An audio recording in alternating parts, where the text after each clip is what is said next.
Hello दोस्तों, आकाश Bhardwaj maths के YouTube channel पे आप सभी का बहुत बहुत स्वागत है। दोस्तों, आप सीटेट दिसंबर 2024 का पेपर देने जा रहे हैं तो आप सबको पता है कि मैथ का जो पैडागोजी का जो सेशन होता है मैथ में, उसमें जो है 15 नंबर का पैडागोजी जो है दोस्तों आपको देखने को मिलता है। तो दोस्तों, इस चैनल पर आपको जो है बिल्कुल ही टॉपिक वाइज यानी चैप्टर वाइज जो है आपको जो है यहाँ पे जो है एनसीईआरटी का जो है जितने भी टॉपिक हैं एनसीईआरटी पे आधारित जो है जितने टॉपिक हैं उन सभी को जो है दोस्तों टॉपिक वाइज थ्योरी के माध्यम से जो है आपको यहाँ पे इस चैनल पर आपको जो है कवर कराया जा रहा है। तो दोस्तों, अगर आप चैनल पर नए हैं तो चैनल को सब्सक्राइब करके वीडियो को लाइक कर दीजिएगा और बेल आइकन को दबाइएगा ताकि सारे वीडियो को नोटिफिकेशन आपको मिलता रहे। तो दोस्तों, आज हम लोगों का जो लेसन है आज हम लोग दूसरा चैप्टर पढ़ेंगे। आज हम लोग का जो चैप्टर रहने वाला है दूसरा चैप्टर है और दूसरे चैप्टर में तो दोस्तों दूसरे चैप्टर का जो है पूरा थ्योरी यानी कि थ्योरी के माध्यम से जो है इसको जो है पूरा थ्योरी डिटेल थ्योरी पढ़ाया जाएगा इस चैप्टर में। उसके बाद जो हम लोग इसका जो है प्रीवियस ईयर क्वेश्चन जो है और इस टॉपिक से कैसे कैसे क्वेश्चन पूछे जाएंगे सीटेट में, उन सभी को जो है बहुत ही अच्छे तरीके से इसमें देखेंगे। तो आइए चलिए शुरुआत करते हैं। आज का लेसन जो है आपका लेसन जो है 2 है यानी चैप्टर नंबर 2 है और चैप्टर नंबर 2 है जो है वो क्या है तो पाठ योजना एवं शिक्षण विधियाँ, यानी कि पाठ योजना शिक्षण और विधियाँ में दोस्तों lesson plan and teaching method, यानी कि लेसन का यानी कि पाठ का योजना क्या रहना चाहिए, प्लानिंग क्या होना चाहिए और शिक्षण की विधि यानी टीचिंग का मेथड क्या होना चाहिए, इन सभी के बारे में जो है दोस्तों एक एक टॉपिक को थ्योरी के माध्यम से हम लोग कवर करेंगे। तो आइए दोस्तों चलिए शुरू करते हैं। तो दोस्तों, यहाँ पर आप देख सकते हैं कि पाठ योजना पाठ के योजना क्या होना चाहिए। थोड़ा सा मैं इसको जूम कर लेता हूँ।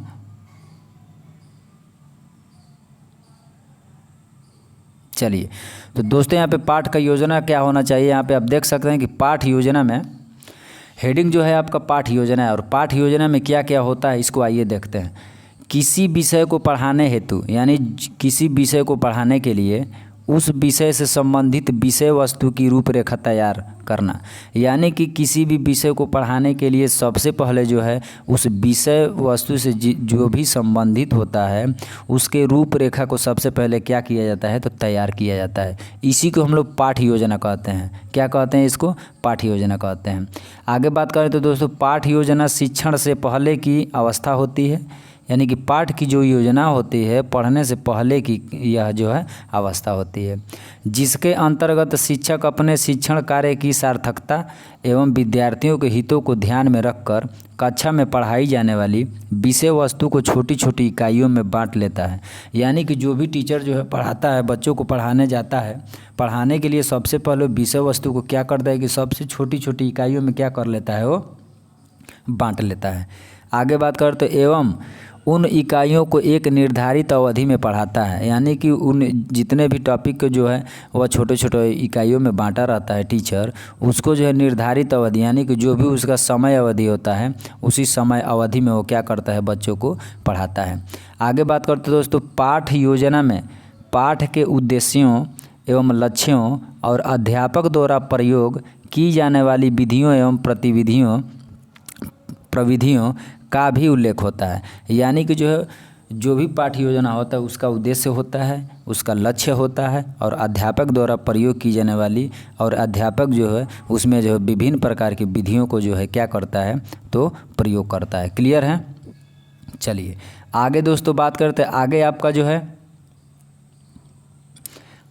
जो है पाठ योजना में ये आप देख सकते हैं कि अगला हेडिंग जो है आपका पाठ योजना से संबंधित कुछ परिभाषाएं, यानी पाठ योजना से संबंधित कुछ परिभाषाएं हैं और परिभाषाएं जो हैं दोस्तों बहुत ही अच्छे तरीके से सीटेट एग्जाम में पूछता है। तो पाठ योजना से संबंधित परिभाषाएं कौन कौन सी है आइए उसको अब हम लोग जानेंगे। यानी कि ये कौन है, बीनिंग और बीनिंग। पाठ योजना से संबंधित बीनिंग और बीनिंग जो है क्या परिभाषा देते हैं तो आइए उसको जानते हैं। दैनिक पाठ योजना में उद्देश्यों को परिभाषित करना, पाठ्य वस्तु का चयन करना एवं उसके क्रमबद्ध रूप से व्यवस्थित करना तथा विधियों एवं प्रक्रिया का निर्धारण करना सम्मिलित है। यानी कि बीनिंग और बीनिंग के अनुसार जो है परिभाषा क्या है कि दैनिक पाठ्य योजना में उद्देश्यों को क्या करना, परिभाषित करना, पाठ्य वस्तु का चयन करना, उसके बाद उसको क्रमबद्ध यानी कि क्रम के रूप में उसको व्यवस्थित करना एवं प्रक्रिया का क्या करना है, निर्धारण करना है। क्लियर है दोस्तों? चलिए अब हम लोग आगे बढ़ते हैं। दोस्तों अगर आगे बात करें चलिए दोस्तों, अगर आगे बात करें तो यहाँ पे आप देख सकते हैं कि गुड्स क्या कहते हैं, गुड्स क्या परिभाषा देते हैं कि पाठ योजना किसी पाठ की महत्वपूर्ण बातों का खाका या बाह रूपरेखा को क्रमवार करना है। गुड्स क्या कहते हैं कि पाठ योजना का जो भी पाठ है उसको महत्वपूर्ण बातों को जो है ध्यान में रखकर उनके रूपरेखा को क्रम वाइज जो है सजाना ही इनका कार्य है। जिस क्रम में उसे प्रस्तुत किया जाता है, इसमें पाठ के उद्देश्य, शिक्षण सामग्री का प्रयोग, विद्यार्थियों द्वारा पूछे जाने वाले प्रश्न, पाठ की पुनरावृत्ति तथा घर का काम देना आदि आते हैं। यानी कि गुड्स जो कहते हैं पाठ योजना के अंतर्गत क्या क्या आते हैं, सबसे पहले उसके रूपरेखा को क्रम के रूप में सजाना, पाठ का उद्देश्य क्या होना चाहिए और शिक्षा का जो सामग्री है, जितने भी सामग्री प्रयोग किए जाते हैं वो क्या होना चाहिए, विद्यार्थी द्वारा इसमें जो है प्रश्न पूछा जाता है, पाठ की जो है क्या किया जाता है, पुनरावृत्ति का मतलब दोहराया जाता है, और इसमें जो होमवर्क दिया जाता है बच्चों को, क्या दिया जाता है, होमवर्क दिया जाता है। ये कौन कहते हैं, तो गुड्स कहते हैं। क्लियर है दोस्तों। चलिए आइए आगे बात करें तो दोस्तों आगे बात करें तो यहाँ पे आप देख सकते हैं एन एल बासिंग जो है क्या कहते हैं पाठ योजना के बारे में, ये क्या परिभाषा देते हैं। तो एन एल बासिंग जो है कहते हैं कि पाठ योजना उन उद्देश्यों के कथनों और विशिष्ट माध्यमों को प्रदान किया गया एक शीर्षक है जिनके द्वारा क्रियाओं के परिणाम स्वरूप उन्हें प्राप्त किया जाता है। यानी कि इसको जो है दोस्तों पाठ योजना के अंतर्गत इसके जो है एन एल बासिंग जो कहते हैं कि पाठ योजना उन उद्देश्यों के कथन और विशिष्ट माध्यमों को प्रदान किया गया एक शीर्षक है जिनके द्वारा क्रियाओं के परिणाम स्वरूप उन्हें प्राप्त किया जाता है। क्लियर है। चलिए अब आइए आगे बढ़ते हैं दोस्तों। अगर आगे बात करें तो पाठ योजना का महत्व, यहाँ पे आप देख सकते हैं पाठ योजना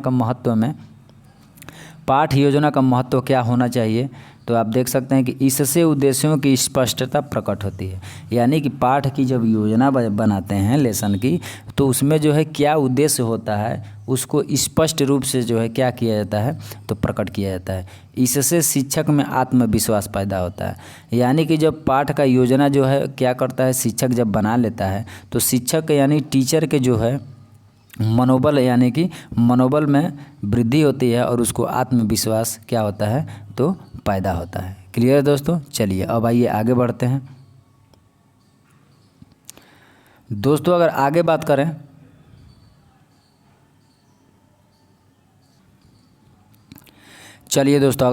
करें तो पाठ योजना का महत्व जो है क्या क्या होता है। 3 नंबर जो है इससे शिक्षण क्रियाओं के चुनाव में आसानी होती है। इससे जो है शिक्षण की जो भी क्रिया होती है उसको चुनने में क्या होती है, आसानी होती है। इससे समय का उचित उपयोग होता है। यानी कि समय का जो है इसमें जो है उचित उपयोग कर सकते हैं। आगे बात करें दोस्तों, अगर आगे बात करें तो इससे जो है, अगर आगे बात करें तो इससे जो है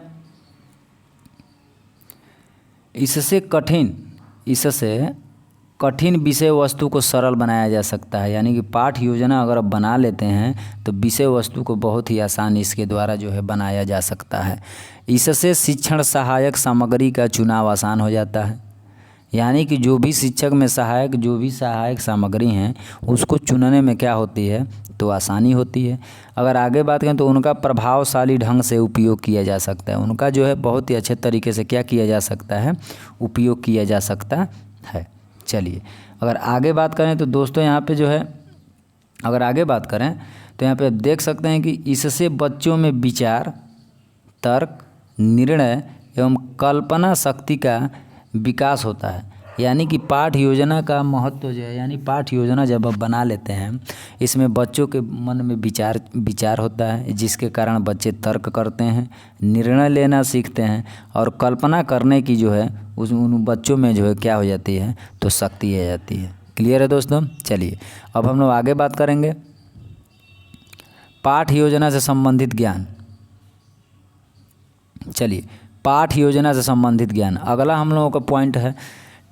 पाठ योजना से संबंधित अध्यापक का ज्ञान, यानी पाठ योजना से संबंधित अध्यापक को क्या क्या ज्ञान होना चाहिए, तो आइए इसको जानते हैं। अध्यापक को पाठ वस्तु का ज्ञान होना चाहिए, यानी टीचर को जो है, जो पढ़ा रहा है वो पाठ का जो भी वस्तु है, पाठ्य वस्तु में जो है जितने भी उस टॉपिक हैं उन सभी को जो है टीचर को क्या होना चाहिए, तो ज्ञान होना चाहिए। अध्यापक को उद्देश्यों के निर्माण का ज्ञान होना चाहिए, यानी कि उसका क्या उद्देश्य होना चाहिए और उद्देश्य को बनाने का जो है अध्यापक को क्या होना चाहिए, निर्माण का ज्ञान होना चाहिए। आगे बात करें तो अध्यापक को शिक्षा मनोविज्ञान का ज्ञान होना चाहिए। अध्यापक को शिक्षण विधियों एवं प्रविधियों का ज्ञान होना चाहिए। अध्यापक को शिक्षण कौशलों का ज्ञान होना चाहिए, जो भी शिक्षण कौशल है अध्यापक को क्या होना चाहिए, तो इसका ज्ञान होना चाहिए। क्लियर है दोस्तों। चलिए दोस्तों, अगर आगे बात करो तो यहाँ पे आप देख सकते हैं अगला पॉइंट हम लोगों का जो है, इसको आप नोट करेंगे। अगला पॉइंट जो है पाठ योजना की प्रक्रियाएं, यानी पाठ योजना की प्रक्रियाएं क्या होती हैं उनको आइए हम लोग जानते हैं। तो पाठ योजना से संबंधित निम्न प्रक्रियाएं होती हैं। कौन कौन सी प्रक्रियाएं होती हैं, तो उद्देश्यों एवं लक्ष्यों को परिभाषित करना, यानी उद्देश्य और लक्ष्य को क्या किया जा सकता है, इसकी प्रक्रियाएँ जो हैं परिभाषित किया जा सकता है। विषय वस्तु का चुनाव एवं संगठन करना, विषय वस्तु को चुनाव करना और उसको इकट्ठा करना। शिक्षण विधियों, प्रविधियों एवं क्रियाकलापों का चुनाव करना। बच्चों का मूल्यांकन करना, ये किसके अंतर्गत आता है दोस्तों, तो पाठ योजना की ये सभी जो हैं क्या हैं, तो प्रक्रियाएं हैं। क्लियर है। चलिए दोस्तों, अगर आगे बात करें कि पाठ योजना का वर्गीकरण, यानी पाठ योजना का वर्गीकरण कैसे हम लोग कर सकते हैं पाठ योजना का वर्गीकरण में, तो आप देख सकते हैं ज्ञानात्मक पाठ योजना, यानी कि संज्ञानात्मक केंद्रित। ज्ञानात्मक पाठ योजना जो है यह मुख्य रूप से विषय वस्तु के बारे में तथ्यात्मक जानकारी प्रदान करता है, जो ज्ञान के निर्माण में मदद करता है। यानी कि ज्ञानात्मक जो पाठ की योजना होती है उसमें जो है विषय वस्तु के बारे में जो भी तथ्य होता है उनका जो है इसमें जानकारी प्राप्त होती है, और ज्ञान का जो है इसमें क्या होता है, ज्ञान के निर्माण में इसके द्वारा जो है मदद होता है। क्लियर है। अगर आगे बात करें तो दोस्तों कौशल पाठ, कौशलात्मक पाठ में, पाठ योजना में मन प्रेरणात्मक केंद्रित, यानी कि इसका उद्देश्य शिक्षार्थियों के बीच कौशल विकसित करना है, जैसे सुनना, बोलना आदि। कौशलात्मक पाठ के अंतर्गत इसका उद्देश्य क्या है, शिक्षार्थियों के बीच कौशल विकसित करने का मतलब कि जैसे छात्र जो है सुनना सीख जाते हैं, बोलना सीख जाते हैं। क्लियर है। चलिए अगर आगे बात करें तो दोस्तों इसमें जो है आगे बात किया जाए तो सहारणात्मक पाठ योजना, यानी सौंदर्यात्मक केंद्रित, यानी कि इस प्रकार की पाठ योजना का उद्देश्य शिक्षार्थियों के बीच दृष्टिकोण, भावनाओं और मूल्यों का विकास होता है। किसके अंतर्गत, सहारणात्मक पाठ्य के अंतर्गत। चलिए दोस्तों अगले पॉइंट की तरफ हम लोग बढ़ते हैं। अगला पॉइंट जो है दोस्तों हमारा पाठ योजना के चरण, यानी पाठ योजना का क्या क्या चरण होना चाहिए, तो आइए देखते हैं। पाठ योजना के चरण सोपान निम्नलिखित हैं। तो यानी तैयारी करना, सबसे पहले पाठ का योजना बनाने से पहले आपको सबसे पहले क्या करना चाहिए, टीचर को जो है तैयारी करना चाहिए। तो पाठ से संबंधित उपलब्ध पाठ्य सामग्री का शिक्षण के लिए योजना बनाना, यानी सबसे पहले जो है तैयारी किस चीज़ का करना है, पाठ्य की जो भी सामग्री है उसको जो है शिक्षण के लिए सबसे पहले उसका क्या काम है, तो योजना को बनाना है। क्लियर है। चलिए दोस्तों अगर आगे बात करें तो यहाँ पे आप देख सकते हैं, थोड़ा सा इसको जूम कर लेते हैं। चलिए तो दोस्तों अगर आगे बात करें तो शिक्षण विधियाँ, सहायक सामग्री और क्रियाकलापों का निर्धारण करना, ये किसके अंतर्गत आता है, तो तैयारी के अंतर्गत आता है। क्लियर है दोस्तों।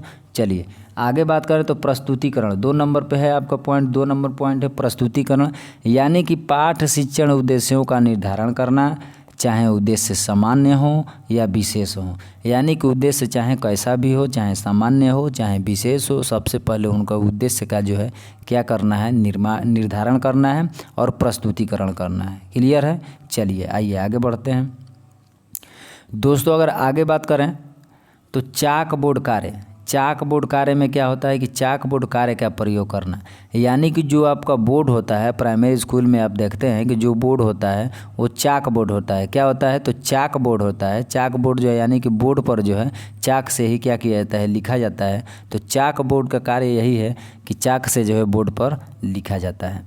आगे बात करें तो पुनरावृत्ति यानी कि दोहराना। पुनरावृत्ति का मतलब कि दोस्तों दोहराना, पुनरावृत्ति का मतलब दोहराना, यानी कि पाठ समाप्ति के बाद बच्चों से प्रश्न पूछना। यानी कि पाठ जब समाप्त हो जाए, द एंड हो जाए, पाठ का एंड हो जाए, तो जो है टीचर को जो क्या करना चाहिए, बच्चों से जो है प्रश्न पूछना चाहिए। क्या पूछना चाहिए? प्रश्न पूछना चाहिए। उसके बाद जो है इस चरण में शिक्षण की प्रभावशीलता का पता चलता है। यानी कि जब भी आप बच्चे से जो है क्वेश्चन करेंगे तो इससे जो ये पता चलता है कि शिक्षण का आप जो पढ़ा रहे हैं उसका प्रभाव कैसा है, बच्चों पर कैसा प्रभाव उसका पड़ रहा है, बच्चे सीख रहे हैं या नहीं सीख रहे हैं। क्लियर है? चलिए आगे बात करते हैं दोस्तों। यहाँ पे अगला आपका पॉइंट आ जाता है कि गृह कार्य, यानी कि बच्चों को गृह कार्य देना, घर का होमवर्क देना। टीचर का ये जो है क्या होना चाहिए, टीचर को जो है बच्चों को होमवर्क देना चाहिए ताकि बच्चे घर से करके लाएं और उसको सीखें। यानी कि पाठ से संबंधित विभिन्न प्रकार के प्रश्नों को देना ताकि बच्चों का बौद्धिक एवं मानसिक विकास हो सके। यानी कि घर के लिए घर का कार्य जो है बच्चों को देना बहुत ही उचित होना चाहिए और जो है ताकि बच्चों का बौद्धिक और यानी कि बच्चे का बौद्धिक और मानसिक विकास हो सके। क्लियर है दोस्तों? तो दोस्तों अगले पॉइंट में हम लोग पढ़ेंगे सूक्ष्म शिक्षण, यानी कि छोटा शिक्षण।